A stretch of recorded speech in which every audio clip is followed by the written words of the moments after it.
चलो, तो drama first अपन आते हैं। हाँ, पहले तो बताओ कौन कौन से ड्रामे हैं मध्य प्रदेश में? नाट्य, मार्च और राइट, डांस है, ड्रामा नहीं। अब देखो एक बात आती है, अपन ड्रामा पढ़ रहे हैं एज ए सब्जेक्टिव, तो देखो भले ही ड्रामा हमारे लिए एक इंटरटेनमेंट की चीज हो, पर हमारे जो ट्रेडिशन है उसके अंदर ड्रामा कोई मनोरंजन की चीज नहीं है। उसका स्टेटस बिल्कुल काय के बराबर है, भगवानों की पूजा।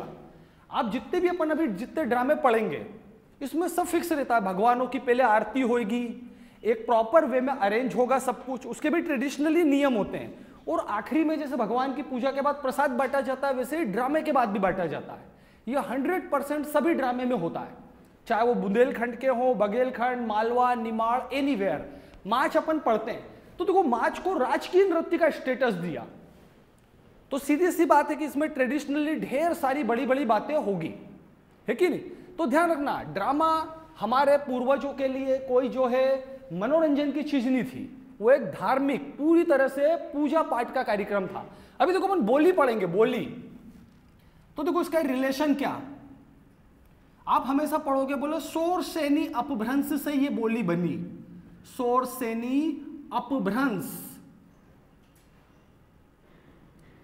बोलियों में आएगा बहुत जगह कि बोले ये बोली कहां से आई है, शोरसेनी अपभ्रंश से। अब व्हाट शोरसेनी, तो शोरसेनी जो है एक प्राकृत भाषा है, यानी ये लैंग्वेज वो थी जो नाटक लिखने के लिए डेवलप की गई थी। आप ऐसा समझे, ये नॉट बोली, ये क्या है, एक लैंग्वेज, और स्पेशली काय के लिए डिजाइन करी गई थी प्राचीन काल में, नाटकों को, ड्रामास को नोट डाउन करने के लिए। फिर इसी से अलग अलग बोलियां और लैंग्वेजेस बन गई जो अपन आगे पढ़ेंगे। तो सोचो आप कि हमारे पूर्वजों के लिए ड्रामा का कितना महत्व था। वो सिर्फ एक मनोरंजन की चीज नहीं थी कि उनको राइट नोट डाउन करने के लिए उन्होंने क्या बनाई, एक पूरी लैंग्वेज। आज की तारीख में ये बोली में कन्वर्ट हो चुकी, विलुप्त हो चुकी है। ये लैंग्वेज है एक पुरानी, अब नहीं है बिल्कुल भी इंडिया में, पर ये पूरी की पूरी क्या होती थी, ड्रामा लिखने के लिए बनाई गई भाषा थी। फिर बाद में इससे दूसरी भाषाएं भी बन गई ढेर सारी। तो ये ध्यान रखना, ड्रामा जो है सिर्फ मनोरंजन के लिए नहीं, हमारे लोगों के लिए क्या है, धार्मिक कृत्य। तो स्टार्ट अपन मार्च से ही करते हैं। लिखो मार्च, हाँ, किस क्षेत्र को बिलोंग करता है मार्च, मालवा रीजन। सबसे पहला क्वेश्चन ध्यान रखना एग्जाम में, देखो इसमें पौराणिक चरित्रों का मंचन किया जाता है, एंशिएंट हीरोज, पौराणिक चरित्रों का मंचन किया जाता है। मतलब समझे लाइन का क्या मतलब, क्या, अरे भक्त प्रहलाद का नाम सुना होगा आपने, ढेर सारे देवी देवता, तो वही जो हमारे देवी देवता है उनको क्या करा जाता है, स्टेज पे रिप्रेजेंट, जिसको अपन सामान्य रूप से आजकल क्या जानते हैं, रामलीला वगैरह बोले। तो भगवान राम और दूसरे ढेर सारे जो देवी देवता है उन सबको क्या करा जाता है, इसके थ्रू रिप्रेजेंट। अब इसमें देखो एग्जाम ओरिएंटेड तो इतनी बात आती है मतलब की कि ये किससे रिलेटेड है, मालवा क्षेत्र से, ये ध्यान रखना। बाकी ये ध्यान रखना ऐसा नहीं है, इसमें पूरा ट्रेडिशन रहता है, खंबे भी लगाएंगे तो उसका अपना एक फिक्स आर्किटेक्ट के एंगल से प्लस धार्मिक महत्व होता है। अब इसके मेजर कलाकार और लिख लो, दो चार जो आ जाए कभी, लिख लो, जैसे प्रहलाद पोरध्वज, प्रहलाद पोरध्वज, इदल शाह, इदल शाह, बस इसमें इतने ही एक दो हैं। चलो अब नेक्स्ट लिखो गम्मत, गम्मत, गम्मत। देखो जितने भी डांस हैं, ड्रामा, इसमें एरिया जरूर याद रखना। मार्च किस एरिया को बिलोंग करता है, मालवा, अपन ने देखा। अब दूसरा आता है गम्मत, गम्मत किस एरिया से है, निमाड़। अब देखो अगली लाइन से इसका महत्व लगेगा, ये सिर्फ 3 अवसरों पर आयोजित होता है, सिर्फ 3, होली, गणगौर और नवरात्रि, होली, गणगौर और नवरात्रि। और म्यूजिकल इंस्ट्रूमेंट भी लिख लो, झांझ और मृदंग, झांझ और मृदंग, ये हो गया म्यूजिकल इंस्ट्रूमेंट। मेन तो बस देखो एरिया जरूर याद रखना, गम्मत कहां से है, निमाड़ से, बिल्कुल भूलना मत। मार्च कहां से है, मालवा से। अब इसमें एक और लिख लो, इसे मन की बात कहने के लिए आयोजित किया जाता है, किसको, गम्मत को, इसे मन की बात कहने के लिए आयोजित किया जाता है। क्या मतलब निकला,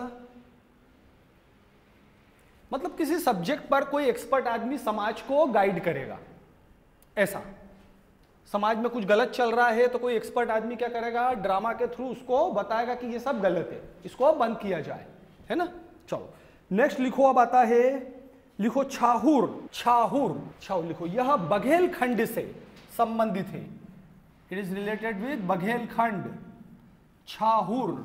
अब देखो इसका भी मनोरंजन कम है, इसको क्यों आयोजित करा जाता है? एक तो सामंत, सामंत आप समझते हो, लैंडलॉर्ड हो गए, जमींदार, वो, और किसान, फार्मर्स को उनकी ड्यूटीज बताने के लिए, इसको काय के लिए रिप्रेजेंट करा जाता है कि जो किंग टाइप के लोग हैं वो, प्लस जो किसान हैं उनको उनके क्या बताई जाए, ड्यूटीज, तो उसके लिए इसको रिप्रेजेंट करा जाता है। लिखो इसे सामंत या लैंडलॉर्ड्स, जमींदार, जागीरदार जिनको बोलते हैं, और किसान को अपनी ड्यूटीज बताने के लिए आयोजित किया जाता। अब नेक्स्ट लिखो हिंगोला। हिंगोला, अब पहली वही लाइन, हिंगोला किस एरिया से रिलेटेड है? अगेन बघेलखंड। अब देखो उसका एक ही सबसे पहला मेजर क्वेश्चन तो यही बनता है कि किस एरिया को बिलोंग करता है, आप मिनिमम इतना तो याद रखना।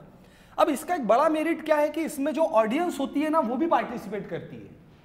ओरिजिनली क्या होता है, दो ग्रुप बना दिए जाते हैं और ये एक दूसरे के ऊपर क्या करते हैं, कुछ अपनी बात बोलते हैं, चाहे वो ताने मारे या कुछ भी, या प्यार से अपनी बात बोले या गुस्से में, कुछ भी। एक ग्रुप दूसरे ग्रुप को जो है कमेंट करता रहता है, और इसका सबसे बड़ा मेरिट कि इसमें ऑडियंस भी पार्टिसिपेट कर सकती है, जरूरत लगे तो आप भी इसमें शामिल हो जाए। तो लिख लो, इसमें दो मंच बनाए जाते हैं एवं अपनी बात कही जाती है, ठीक है। और इसमें लिख लिया ऑडियंस भी पार्टिसिपेट करती है, वो भी लिख लो कि एक दूसरे पर कमेंट्स करे जाते हैं। कभी नाम सुने थे कि नहीं पहले आप लोगों ने? कभी नहीं सुने होंगे शायद, है ना। सब ये अब खत्म होते जा रहे हैं, बुक्स में ही बचे होंगे शायद। अब आते हैं थर्ड नेक्स्ट पर, जिंदबा। जिंदबा, छोटी सी बातें आप नोट कर लोगे। देखो जिंदबा क्या रहता है, फीमेल स्पेशल, इसके अंदर ये ओपन फॉर ऑल नहीं होता है, महिलाएं ही इसमें पार्टिसिपेट करेगी और महिलाएं ही देखेगी। हाँ, यदि आप गलती से कोई मेल देख ले तो उसकी पिटाई होगी, हाँ ये रहता है, ये सिर्फ वुमेन्स के लिए होता है, ये ध्यान रखना। इसको बहलोल भी बोलते हैं, इसका दूसरा नाम क्या है, बहलोल।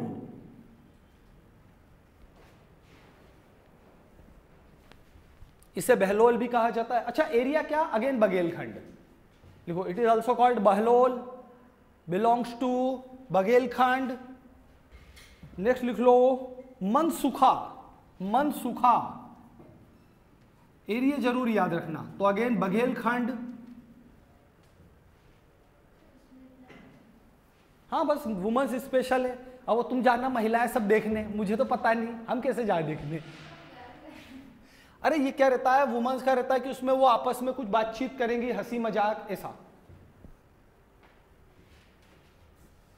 मनसुखा, इसको ऐसा समझो ये क्या, बघेलखंड का एक कॉमेडी ड्रामा। इसमें एक पर्सन होता है जिसको बोलते हैं विदूषक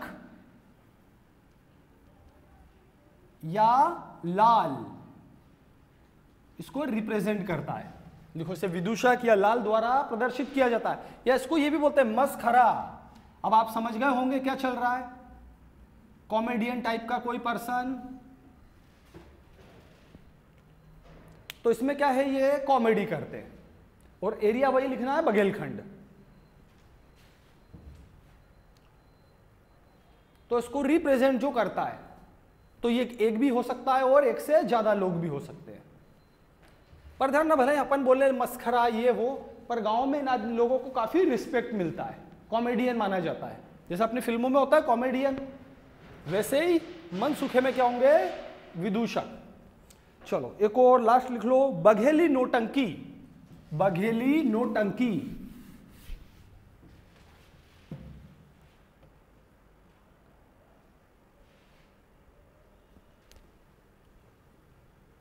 तो जैसे देखो नोटंकी होती है बुंदेलखंड में भी चलती है, तो वैसे ही बघेलखंड में, इसमें कोई है इदल और बग्गा नाम के कोई राजा थे, इदल और बग्गा, इनकी स्टोरी को रिप्रेजेंट करा जाता है। अब प्राचीन समय में एशियन टाइम में कोई किंग होंगे, एक का नाम है इदल, दूसरे का नाम है बग्गा, इनकी स्टोरी को रिप्रेजेंट करा जाता है, या फिर लव स्टोरी ऑफ मणिहरिन, मणिहरिन की प्रेम कथा को रिप्रेजेंट किया जाता है। यानी इसमें सब्जेक्ट फिक्स है कि ईदल और बग्गा नाम के जो किंग थे उनकी स्टोरी बताई जाएगी, या फिर मणिहरन नाम का कोई जो पर्सन है उसकी लव स्टोरी।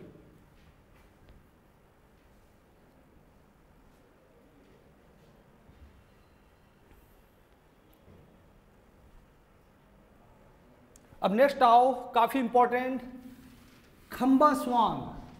खंबा स्वांग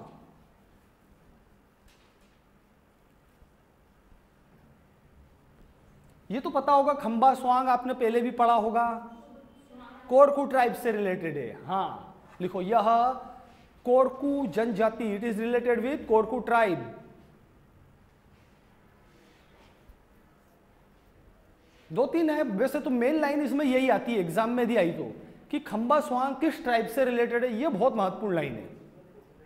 Korku, it is related with Korku tribe, बस। खंबा स्वांग, और कुछ जानकारी बताओ इसके बारे में। हाँ, ये लगभग एक आध महीने चलता है दिवाली के आसपास। किसके लिए? मेघनाथ। मेघनाथ जो है कोरकुओं के प्रमुख देवता है। मेघनाथ वही रामायण वाले। यह मेघनाथ की स्मृति में आयोजित किया जाता, अप्रोक्सीमेट 1 मंथ। भले टाइम मत लिखो, मेघनाथ के लिए होता है। तो ध्यान रख, खंबा सॉन्ग का बहुत महत्व है, आ सकता है एग्जाम में। अब नेक्स्ट आता है भवाई। भवाई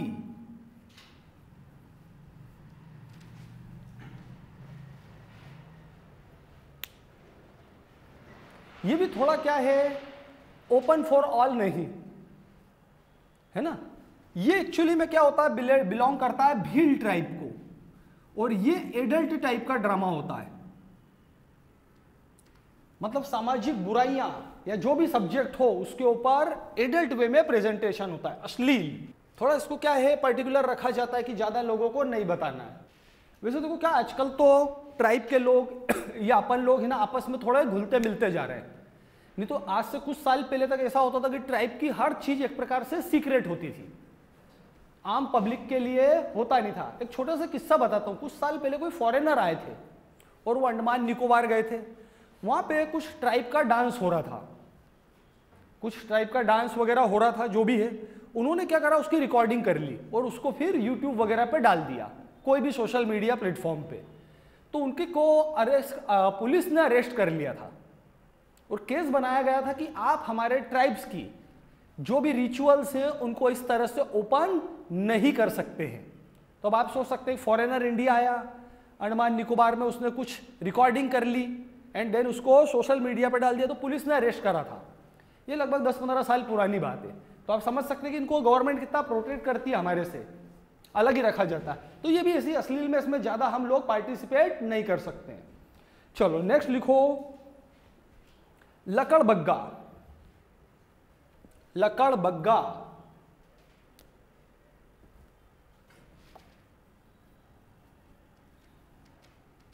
अब इसमें लिखना कम है, समझना ज्यादा है।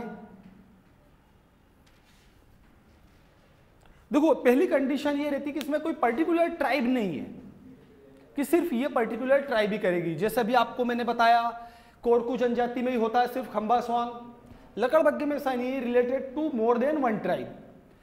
देखो इसका उद्देश्य ये रहता है कि इसमें कौन पार्टिसिपेट कर सकता है, वो व्यक्ति जो मैरिज हो, जिसकी शादी हो चुकी हुई,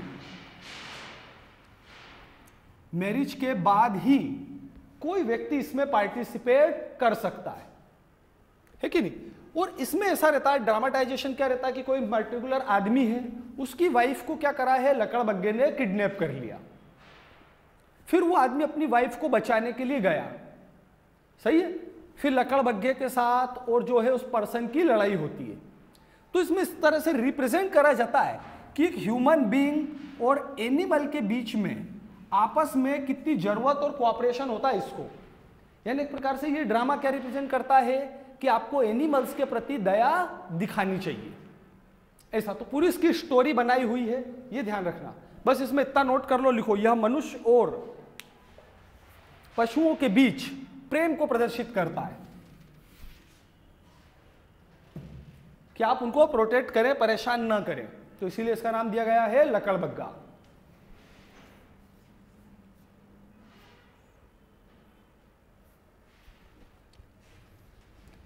ड्रामे इतने ही हैं, इससे ज्यादा इसमें जाने की जरूरत नहीं है। चलो नेक्स्ट हेडिंग डालो, बोली।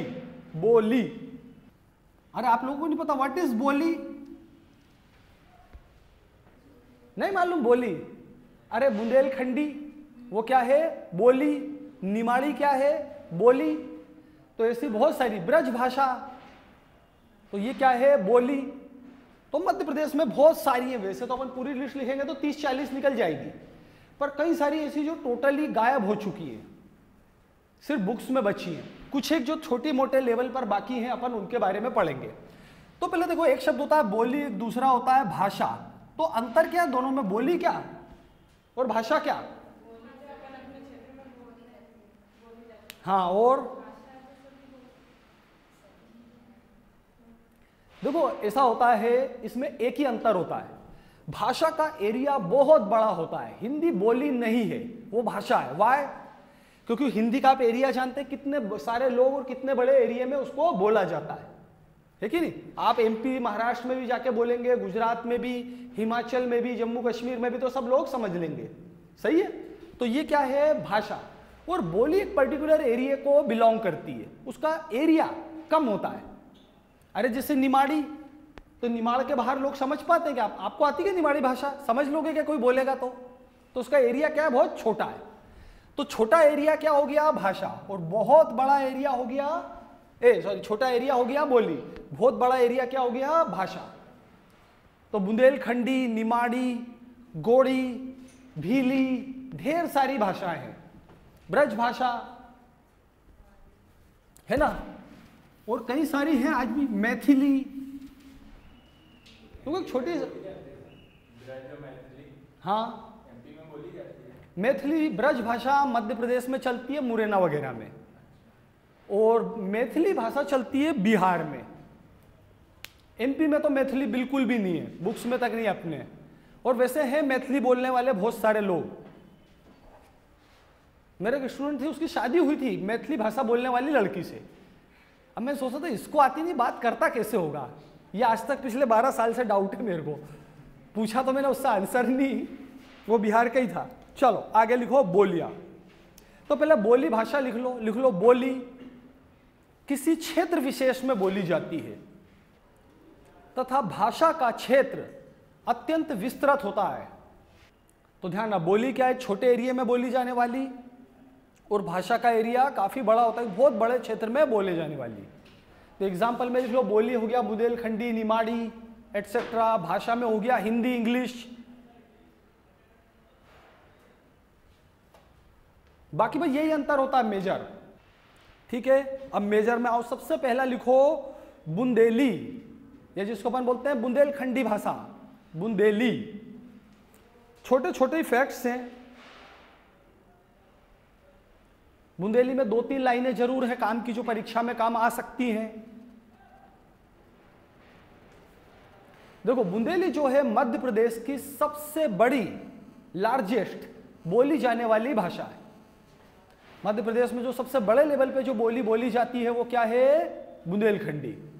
हाँ, मध्य प्रदेश की सबसे बड़ी। हिंदी भाषा है, नहीं बोली है, भाषा थोड़ी है। अपन बोलियों की बात कर रहे हैं, भाषा नहीं, बोली। मध्य प्रदेश की सबसे बड़ी बोली, सबसे बड़े एरिया में यही बोली जाती है। कौन से एरिया में बोली जाती है? एमपी के। बुंदेलखंड तो यूपी में भी आता है। जिले बताओ। अरे बहुत फेमस एरिया है, टीकमगढ़, छतरपुर। लिख लो, यह टीकमगढ़, छतरपुर, दमोह, पन्ना, सतना, पूरा बुंदेलखंड, सागर। अरे थोड़ा उसको कॉमन सेंस से याद ना, इतने जिले याद करने की जरूरत नहीं। मुरैना बोलने वाले वो भी होंगे, बघेली वाले भी होंगे वहां। कौन से एरिया की बोल रहे हो? जैसे बघेली में तो रीवा कहाँ लिखाया मैंने? सतना में तो बुंदेलखंडी चलती है। दमोह हो गया, पन्ना, सागर। अब तुमने फिल्म देखी कि पान सिंह तोमर, तो पान सिंह क्या बोलते थे? बुंदेलखंडी भाषा ही तो बोलते हैं, फिल्म में जब देखा होगा आपने। चलो अच्छा एक लाइन और लिख लो, बुंदेलखंडी भाषा का नामकरण जॉर्ज ग्रियर्सन ने किया था। ग्रियर्सन, ये शब्द किसने बनाया? The word Bundelkhandi boli is coined by George Grierson. ये शब्द उन्होंने ही बनाया था। ये दो ही लाइन याद रखना। मध्य प्रदेश की सबसे ज्यादा बड़ी बोली जाने वाली बोली बुंदेलखंडी, नामकरण देने वाले जॉर्ज ग्रियर्सन। और जिले के नाम थोड़ा कॉमन सेंस से याद करना। अरे बुंदेलखंडी क्या बोलेंगे? छतरपुर में, टीकमगढ़, दमोह, कटनी, सागर, ये एरिया में, ठीक है ना। ये दो तीन ही लाइनें इसमें मतलब की है। अब आ जाओ मालवी, बोली जाने वाली बोली मालवी कहलाती है। हाँ, अब इसके एरिया पर आ जाते हैं। मालवी काका बोलेंगे? इंदौर में बोलते हैं क्या मालवी?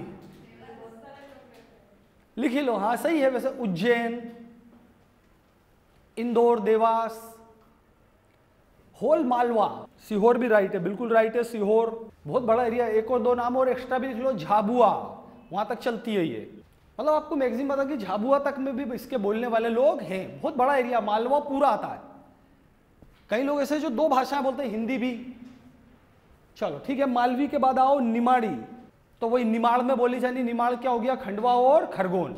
लिखो, यह निमाड़ क्षेत्र में बोली जाती है। अब एक लाइन और इसमें थोड़ी सी एक्स्ट्रा कर लो। यह शोर सैनी का अपभ्रंश है। शोर सैनी अपभ्रंश बता रहा हूं मैं, आप लिख लो। यह शोर सैनी अपभ्रंश से डेवलप हुई है या बनी है। अपन समझते हैं अपभ्रंश क्या, शोर सैनी क्या।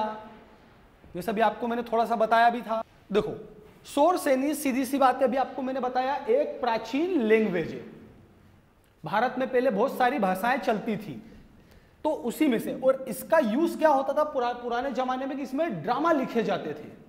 ड्रामा को लिखने के लिए क्या हुआ? एक लैंग्वेज बनाई गई, वो है शोर सैनी। अब अपभ्रंश को यदि अपन सामान्य शब्दों में बोले तो टूट फूट जाना, पर यहां पर ऐसा नहीं है, ग्रामर की बात हो रही है। क्या होता है, जब एक भाषा में नए नए शब्द जोड़ दिए जाएं, उसका रूप को चेंज कर दिया जाए, तो अलग अलग जो एक्सपर्ट हैं ग्रामर के, जैसे पाणिनि और इनके लेवल के दूसरे विद्वान, उन्होंने एक शब्द दिया। वो क्या बोला? अपभ्रंश। कि इस पर्टिकुलर प्रॉपर लैंग्वेज को तोड़ बोड़ कर क्या करा गया? दूसरी लैंग्वेज बना दी गई। धीरे धीरे उसमें नए शब्द जुड़ते गए समय के साथ, और उसका ओरिजिनल फॉर्म खत्म हो गया और ये नई लैंग्वेज में डेवलप हो गई। ऐसा तो अलग अलग एक्सपर्ट लोगों ने अपभ्रंश का मतलब ऐसा समझो, पुरानी लैंग्वेज में नया कुछ चेंज होकर और वो दूसरी लैंग्वेज में कन्वर्ट हो जाए धीरे धीरे। तो ध्यान रखना, बस शोर सैनी भाषा से बनी है। ओरिजिनल लैंग्वेज क्या है? ये, इसी से कन्वर्ट हो गई निमाड़ी। ठीक है। अब इसके एरिया लिख लिए ना, एरिया तो हो गए, लिख लो। हाँ वही बड़वानी, खंडवा, खरगोन, धार, बुरहानपुर, एरिया कॉमन भी रहेंगे। धार अपन ने अभी मालवी में भी लिखा है। अब नेक्स्ट लिखो गोड़ी बोली। अब नाम से ही समझ गए होंगे कौन लोग यूज करते होंगे? गोड़ ट्राइब के लोग, वो जहां रहेंगे इस भाषा में बात करते होंगे। लिख लो, यह गोड़ जनजाति की भाषा है। अब इसका एक बहुत बड़ा मेरिट आता है, जहां पर लोगों को कंफ्यूजन भी रहता है। देखो, भाषा और बोली में एक बात यह भी बोली जाती है कि भाषा और बोली में अंतर क्या। कई लोग ऐसा भी बोलते हैं या स्टूडेंट ऐसा समझते हैं कि इसमें ग्रामर होगी और इसमें ग्रामर नहीं होगी। ऐसा नहीं है, दोनों में ग्रामर होती है। अंतर वही होता है जो मैंने आपको लिखाया भाषा और बोली का, कि भाषा क्या रहेगी बहुत बड़े लेवल पर, बोली छोटे लेवल पर। गोड़ी भाषा का या कहें बोली का एक बहुत बड़ा मेरिट क्या है कि इसके अंदर ढेर सारा लिटरेचर है। Drama, dance, song, idiom, phrases, सब कुछ इसके अंदर है। यानी लिटरेचर के एंगल से ये जो है एक डेवलप लैंग्वेज है। तो पहला तो यही लिखो कि साहित्यिक दृष्टि से यह समृद्ध भाषा है। अभी तक बाकी किसी भाषा में आपने ये लाइन नहीं लिखी है, सही है। इसके अंदर डांस, ड्रामा, इडियम, फ्रेजेस, कहावत, मुहावरे, ये लाइन याद रखना। हाँ, कि लिटरेचर के एंगल से ये क्या है? Develop language. अब नेक्स्ट लिखो भीली। अच्छा, इसके एरिया रह गया ना गोड़ी का, लिखी लोग जहाँ गोड़ लोग रहते हैं। होशंगाबाद, छिंदवाड़ा, हरदा, बैतूल, हरदा, बैतूल एटसेट्रा। अब आओ भीली, भीली भाषा। तो नाम से क्लियर है कौन लोग बोलते हैं इसको, भील। लिखो, यह भील जनजाति द्वारा प्रयोग की जाती है। हो गया नोट यहां तक। अब इसमें दो लाइनें हो रहे हैं। राजस्थान में भीली को भीली ना बोलते हुए क्या बोलते हैं, बागड़ी। राजस्थान में इसका नाम क्या है, बागड़ी, बागड़ी बोली। वैसे जब मैंने भील ट्राइब पढ़ाए थे तब इनकी लैंग्वेज के बारे में भी आपको बताया था। भीली भाषा में क्या होता है, हिंदी, मराठी, पंजाबी इनके शब्द भी मिले हुए हैं। राजस्थान में इसके लिए नाम क्या है, बागड़ी। और इसमें भी एक चाहता है कि ये भीली बोली, ये शब्द किसने बनाया, थॉम्स। थॉम्स करके कोई पर्सन थे, उन्होंने क्या शब्द बनाया है, भीली बोली। द वर्ड भीली बोली इज क्वाइंड बाय थॉम्स। जैसे अपन अभी जॉर्ज ग्रियर्सन का नाम देखा है, वैसे ही थॉम्स। नेक्स्ट लिखो बारेला, भिलाली भाषा, भिलाली, भिलाली, भिलाली बोली।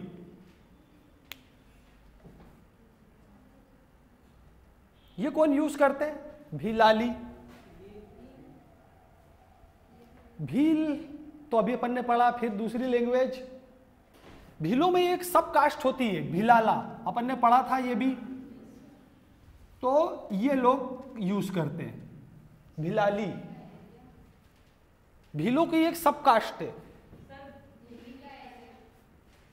भीली में क्या, अलीराजपुर, झाबुआ लिख लो। अब वो जहां भील लोग रहेंगे वो सब यूज करेंगे। अलीराजपुर और झाबुआ लिख लो भीली लैंग्वेज में।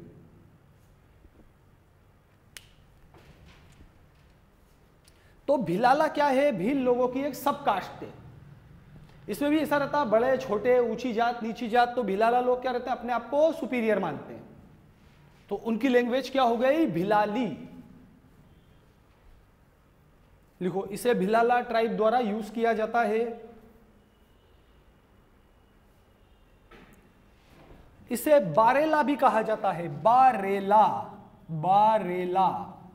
इसी का दूसरा नाम क्या है, बारेला। अब इसका एरिया क्या, तो जहां भिलाला लोग रहेंगे तो वही अलीराजपुर, झाबुआ, निमाड़, धार, काफी एरिया है। आप तो जानते हैं मध्य प्रदेश में बहुत सारे भील लोग हैं, लार्जेस्ट ट्राइब है एमपी की है। धार में भी हैं, अलीराजपुर, झाबुआ में तो हैं ही। इसके अलावा और भी कई लोग हैं। लिखो नेक्स्ट, ब्रज भाषा। इसमें भी दो तीन फैक्ट बहुत महत्वपूर्ण है। अब ब्रज भाषा का रोल क्या, तो कृष्ण की भक्ति करने के लिए लैंग्वेज। कृष्ण भक्ति का सारा ज्यादातर लिटरेचर काय में है, ब्रज भाषा में। लिखो, कृष्ण भक्ति का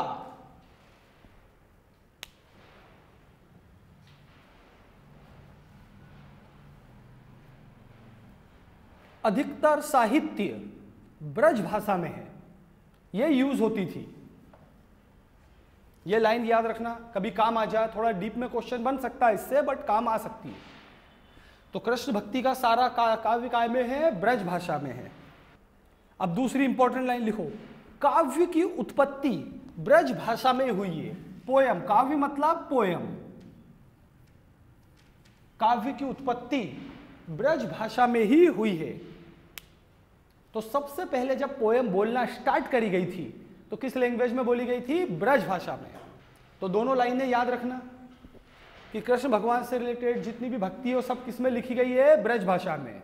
और यह तक बोला जाता है कि काव्य यानी पोएम इन्वेंट करा, जब पोएम बनी उसको नोट डाउन करने की जरूरत पड़ी तो किस में लिखा गया, ब्रज भाषा में। लिखो, ब्रज भाषा को पिंगल, ब्रज भाषा को पिंगल, कन्नौजी, शोरसेनी, शोरसेनी, अंतर्वेदी, अंतर्वेदी और ग्वालियरी भाषा भी कहा जाता है। ग्वालियरी, ग्वालियर में री, ग्वालियरी कहा जाता है। ये सब इसके नाम है। पिंगल, अंतर्वेदी, कन्नौजी लिखवाया ना, कन्नौजी भी लिखना, ग्वालियरी, ये सब इसके नाम है। सोरसेनी अभी अपन ने बात करी है। अच्छा हाँ, एरिया क्या लिखो, मुरैना, भिंड, ग्वालियर। अब एक दो भाषाओं के सिर्फ नाम वाम एड्रेस लिख लो, ज्यादा नहीं, तुमको आइडिया के लिए बता रहा हूं। लिख लो कोरकू, कोरकू बोली, तो ये कहां पर होगी, कोरकू लोगों द्वारा प्रयोग की जाती है, used by Korku tribe in Betul and Maharashtra. Korku तो बैतूल में है और महाराष्ट्र इस हिस्से में बोली जाती है। एक और लिख लो, छोटा सा फैक्ट कहीं काम आ जाए, लिखो कोरवी भाषा, कोरवी लिखो, इसे खड़ी बोली कहा जाता है, खड़ी बोली। बस ये लाइन याद रखना कहीं आ जाए तो बाय चांस। और बोली कहा जाती है भिंड। भिंड में भी कुछ पर्टिकुलर एरियो में, पूरा भिंड भी नहीं है इसमें। चले, बोली में इतना बहुत है, इससे ज्यादा की जरूरत अपने को नहीं है। अपन ने फोक सॉन्ग नहीं करे अपन ने, तो नेक्स्ट हेडिंग डालो फोक सॉन्ग। इंपॉर्टेंट है ये, तो आ सकते हैं। सबसे पहला लिखो निर्गुणिया, निर्गुणिया, निर्गुणिया गायन। सबसे पहले तो इसमें भी वही बात की एरिया जरूर याद रखना कि ये किस पर्टिकुलर एरिया को बिलोंग करते हैं। लिखो यह संपूर्ण निवाड़, संपूर्ण निमाड़ और मालवा में गाया जाता है। होल निमाड़, निमाड़ हो गया, और मालवा, दोनों एरियो में चलता है। पहला क्वेश्चन तो यही रहता है, सभी में ध्यान रखना, एरिया का बहुत महत्व होता है।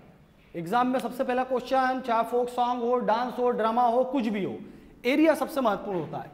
तो निर्गुणिया सिंगिंग क्या है, मालवा और निवाड़ में चलती है। लिखो इसे नारदीय भजन भी कहते हैं, नारदीय भजन, नारदीय भजन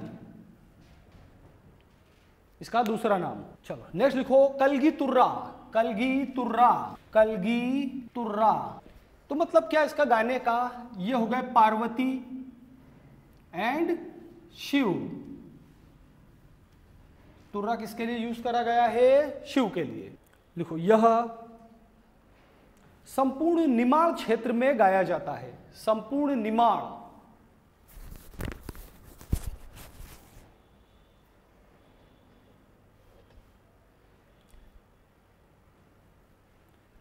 इसमें मुख्य रूप से शिव की आराधना की जाती है, मुख्य रूप से शिव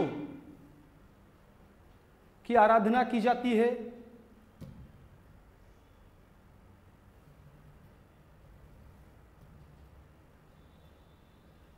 और लिखो इसमें चांग वाद्य यंत्र का प्रयोग होता है, चांग, चांग वाद्य यंत्र का प्रयोग होता है, चांग। तो बस ध्यान रखना, एरिया का जरूर ध्यान रखना, बाय चांस आपसे कभी म्यूजिकल इंस्ट्रूमेंट पूछे तो भी हो सकता है चांग।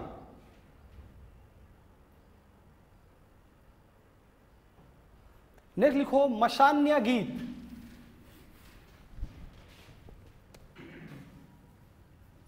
मसान्या या कायाखो, एक ही नाम है, मसान्या गीत या कायाखो। सुना होगा शायद आपने, कभी सुनने में आया हो। किसी की डेथ पर, जब कोई व्यक्ति की डेथ हो जाती है तो जो गीत गाए जाते हैं वो क्या कहलाते हैं, मसान्या या कायाखो। और इन होल निमाड़, इसको ट्राइब भी यूज करते हैं, ये भी ध्यान रखना, ट्राइब में भी चलता है मसान्या। तो लिखो संपूर्ण निमाड़ में किसी व्यक्ति की मृत्यु पर गाया जाता है। अब नेक्स्ट लिखो सिंगाजी भजन, सिंगाजी भजन। तो सिंगाजी आप जानते होंगे, संत सिंगाजी, मालवा के कबीर। तो किस एरिया में बोलेंगे, निमाड़ एंड मालवा, दोनों में ही है, निमाड़ एंड मालवा। अब इसमें क्या, जैसा आपको बताया भी था, सिंगाजी ने भी बहुत सारे दोहे वगैरह लिखे हैं, वो भी, और दूसरे कबीरदास, सूरदास, सभी भजन है ये। चलो नेक्स्ट लिखो फाग गायन, फाग, फाग, फाग शब्द सुना, फाग मीन्स क्या, होली, होली को बोलते हैं फाग। फाग गायन यानी होली के गाने। अब एरिया क्या होगा, तो सभी हो गया, बुंदेलखंड, मालवा, सभी जगह चलते हैं। फाग गायन वैसे ज्यादातर बुंदेलखंड, बघेलखंड में ज्यादा नाम से फेमस है, बट ऐसा नहीं है सब एरिया में। लिख लो बुंदेलखंड, बघेलखंड। एक और लिख लो गरबा, गरबा, गरबी, और गबलन, तीनों एक ही है। तो गरबा आप समझ ही गए होंगे कब होगा। अरे गरबा कब होगा, वही नवरात्रि, ये इसी के ही नाम है। गरबा बोले, गरबी बोले, गबलन बोले, तो नवरात्रि पर आयोजित होता है। और अब ये तो आप जानते हैं नेशनल लेवल का हो गया, मूल रूप से गुजरात का है ये। तो लिख लो निमाड़, मालवा, बुंदेलखंड, बघेलखंड, सभी जगह आयोजित होता है। एक और लिख लो लास्ट, नाथपंथी, नाथपंथी। तो लिखो यह निमाड़ क्षेत्र में प्रचलित है। निमाड़ तुमने सुना होगा वैसे, नाथपंथी सन्यासियों के नाम के साथ में बोले नाथपंथी है ये, यानी सन्यासियों का समूह, अलग अलग समूहों का अलग नाम है, तो उसी में कौन होते हैं, नाथपंथी। अब इसके अंदर भी वही अलग अलग धार्मिक, जैसे भर्तहरि के गीत, भर्तहरि, सिंगाजी, कबीरदास और दूसरे प्राचीन के गीत गाए जाते हैं। और एरिया क्या लिखा है, निमाड़, निमाड़ लिख लिया ना, निमाड़ क्षेत्र में प्रचलित है। इसमें भर्तहरि, कबीरदास। अब भजन होते हैं तो देखो ऐसा नहीं है कि कोई पर्टिकुलर एक ही पर्सन है, सभी देवी देवताओं के भजन गाए जा सकते हैं।